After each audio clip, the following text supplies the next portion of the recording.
Okay, this is 7.1, section 7.1, number 9.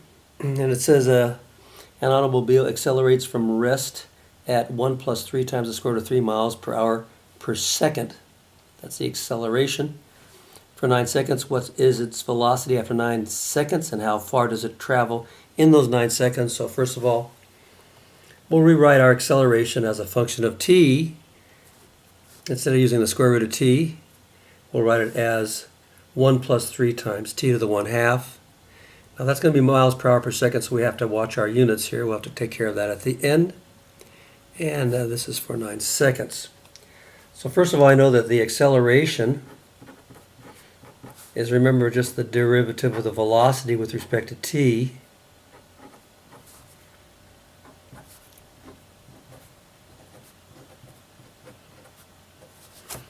Okay, and then what I can do is I can just put the dt on both sides. So I've got dv equals 1 plus 3 t to the 1/2 dt.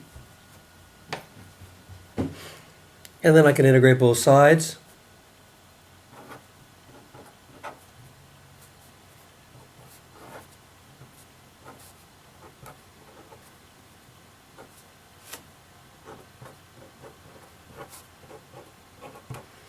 Now that's going to be from 0 to 9. Now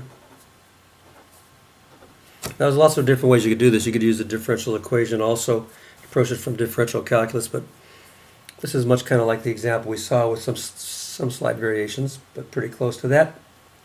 So if we take this, we're going to get the change in velocity. So that's going to be basically my delta v.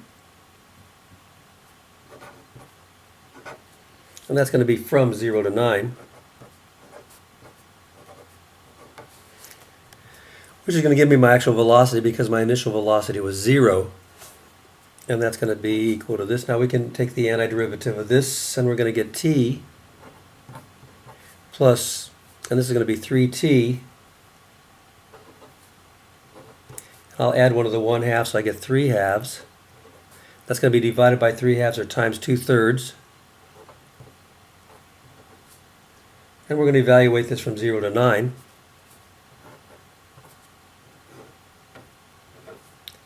And that's going to give me my change in velocity over those 9 seconds.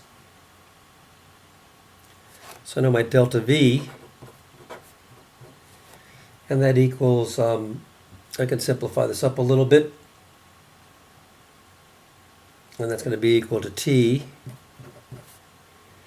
Those are cancel, so plus 2 t to the 3/2 from 0 to 9.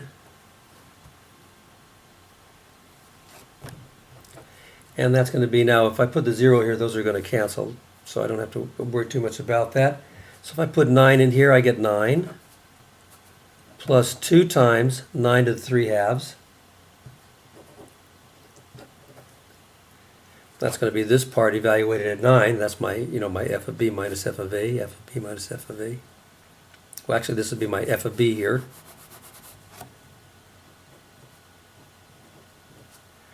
Minus and the f of a will be this evaluated at 0, so I can just say minus, and that's going to be 0 plus 0.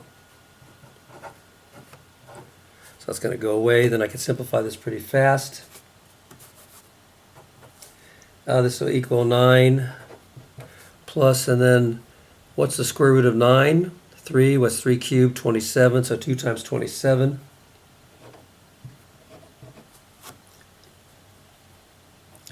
That's going to end up being 9 plus 54. So that's going to be equal to 63. That's going to be my velocity, so that'll be the change in my velocity, so increased by 63 miles per hour. So my velocity at 9 is just equal to my initial velocity plus my change in velocity. And my initial velocity was 0, so that's just 0 plus 63, so that equals to 63 miles per hour. So that's pretty much the end of A. Okay, now we have the B part. take a little more paper here, so let's look at B.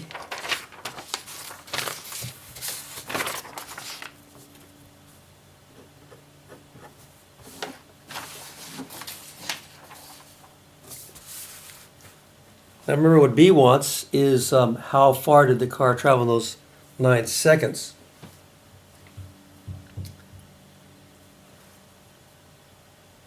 So we're going to be looking for position. So we're going to start with our V of t.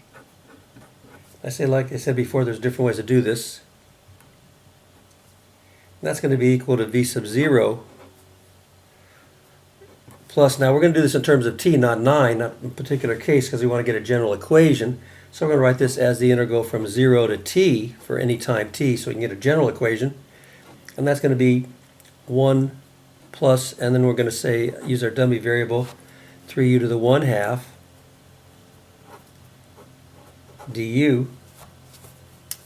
Now that's just going to end up equaling, now remember our v sub 0 is 0. This would be kind of like the c in a way if you're taking the indefinite integral.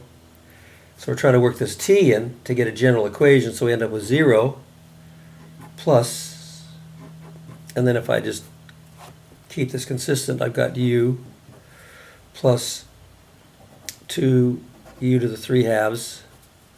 I take those antiderivatives, and that's going to be evaluated from 0 to t.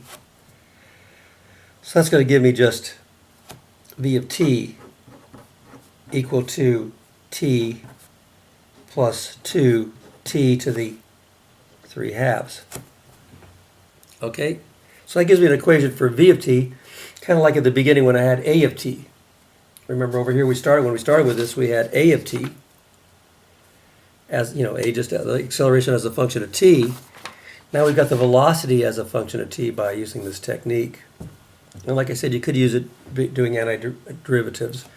Okay, now once we have that, we know that as before, like we did with acceleration, we know that v of t equals ds dt. So we'll set that equal to t plus 2 t to the 3/2. And then like we did with acceleration, we'll do the same thing. We get ds equals t plus 2 t to the 3/2 dt. Then I'll take the integral of both sides, so ds equals the integral of t plus 2 t to the 3/2 dt, and I'm going to integrate that from 0 to 9 to find out how much distance I covered. So that'd be the area under the velocity function. Okay, so that's going to end up being from 0 to 9, that's going to be my change in s, my delta s, how much distance I covered. And that's going to equal, then if I take the antiderivative of this, I'll get t squared over 2 plus, and then 2t, add 1, 5/2, divide by 5/2 or multiply by 2/5. And I'm going to evaluate this from 0 to 9. So that's going to end up equaling, and I can simplify it a little bit. I can put it in here, so that's going to be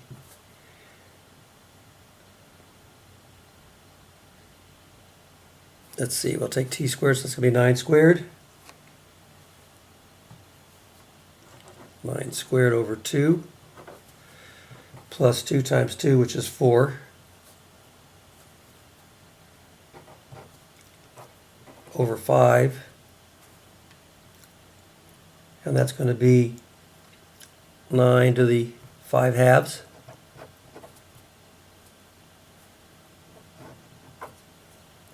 And that's going to be minus, and then again if I put 0 in here,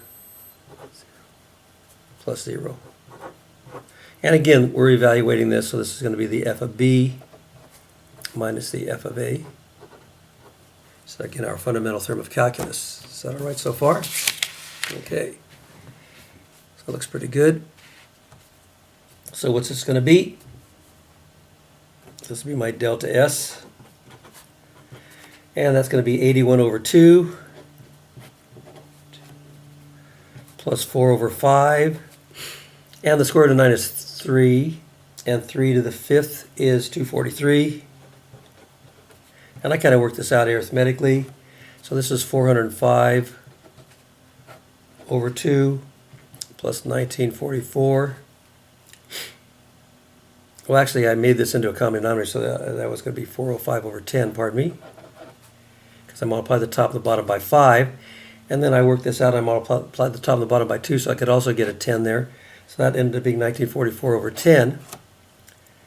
So when we simplify that a little bit more, I know you guys don't like to usually work in fractions, but sometimes, you know, it's not that bad. Because I got a nice 10 on the bottom, so I get 2,349 all over 10, and that's easy to make into a decimal. 234.9. And that was going to be miles per hour times seconds. Okay, remember, this is an area. Okay, so our units are all messed up, so we got to change this, so we kind of have to work along with this. So we start with 234.9 miles per hour times seconds. So we got to get the seconds into hours and get those to cancel. So we know how many hours are there in 1 second. Well, there's 1/3600th of an hour. Makes 1 second. Okay. So when we work that out, our hours cancel out and our seconds cancel out. So we've got 234.9 all over the 3600, and that's miles. Well, that's a pretty small part of a mile, so we actually change this to feet. So we have 234, because I think the answer in the book was in feet, so we've got 234.9 over 3600, and that's miles. And how many feet are there in a mile? Well, there's 5,280 feet. Makes 1 mile. So the miles cancel out, and then when you work this out in your calculator, you end up with 344.52 feet. So that's how far the cart traveled. So a lot of the challenge was dealing with the units. Okay? So I hope the rest of that all makes sense.